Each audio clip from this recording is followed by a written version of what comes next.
Assalamualaikum warahmatullahi wabarakatuh dan salam sejahtera kepada semua murid. Jumpa lagi kita pada pembelajaran seterusnya. Okey, untuk pembelajaran pada kali ini, murid-murid akan didedahkan dengan maksud isi tersurat dan juga isi tersirat. Okey, kita tengok dulu 2.0, apakah isi tersurat? Okey, definisi isi tersurat ialah isi yang dinyatakan secara langsung dalam bahan. Okey, adakah murid faham? Okey, seterusnya kita tengok contoh isi tersurat. Malaysia mempunyai banyak tempat menarik seperti pulau, gunung dan taman tema.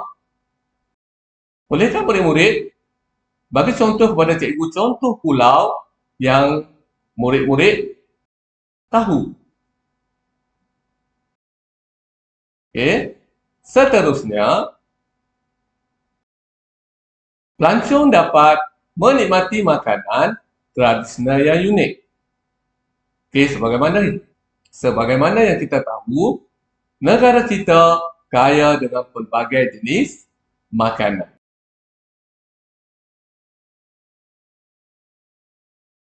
Okey, seterusnya kita lihat pula apakah isi tersirat. Definisi isi tersirat ialah isi yang dinyatakan secara langsung tetapi dapat difahami melalui maksud terselindung. Okey, sebelum ini cikgu sudah dedahkan pada murid-murid apabila kita ingin menulis ataupun menceritakan tentang isi tersirat, okay, kita boleh masukkan sebab, contoh, kesan dan langkah. Okay, seterusnya kita tengok contoh isi tersirat. Pelancongan menyumbang kepada ekonomi negara.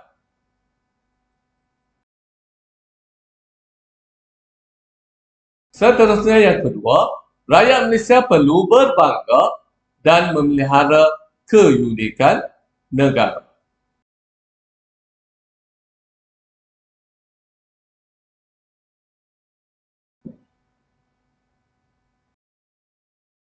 Seterusnya, kepentingan kenal pasti isi.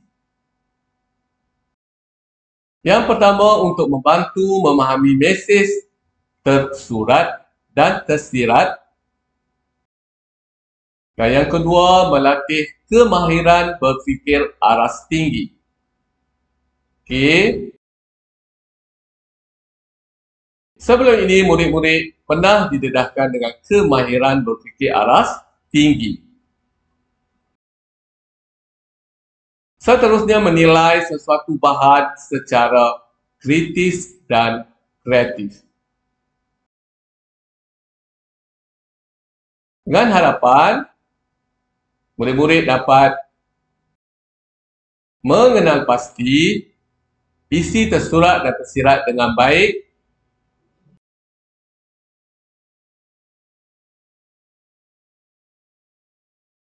Sekian saja pembelajaran kita pada kali ini. Kita akan berjumpa lagi dengan pembelajaran seterusnya. Sekian, terima kasih.